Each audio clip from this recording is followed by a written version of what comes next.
I'm Meredith Gift, and welcome to a Friday edition of the Daily 5 that's truly out of this world. The 80s tribute band, the Reagan Years, will be in concert tonight live at the Westview Promenade. The free concert will begin at 6 and run until 9 just outside of Regal Cinemas. And coincidentally enough, before or after the concert, you might as well catch a movie that will go where no flick has gone before. Star Trek hits theaters today. Directed by J.J. Abrams, the 11th film for the Star Trek franchise will delve into the backstories of James T. Kirk and Spock.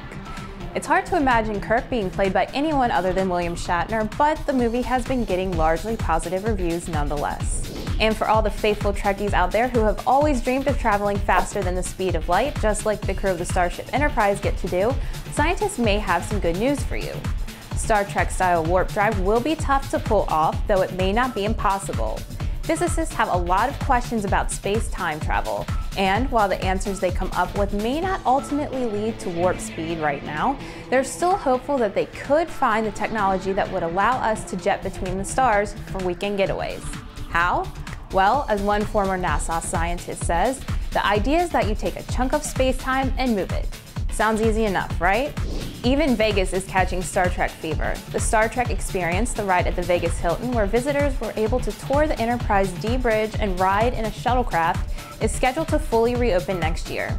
But the attraction will begin opening up in stages, with the first phase opening back up this week, coincidentally just in time for the premiere of the new movie. And finally, don't want to fight through the crowds during Star Trek's opening weekend? Not to worry, the SciFi Channel will take good care of you.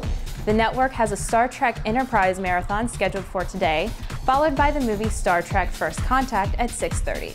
Not into Star Trek at all?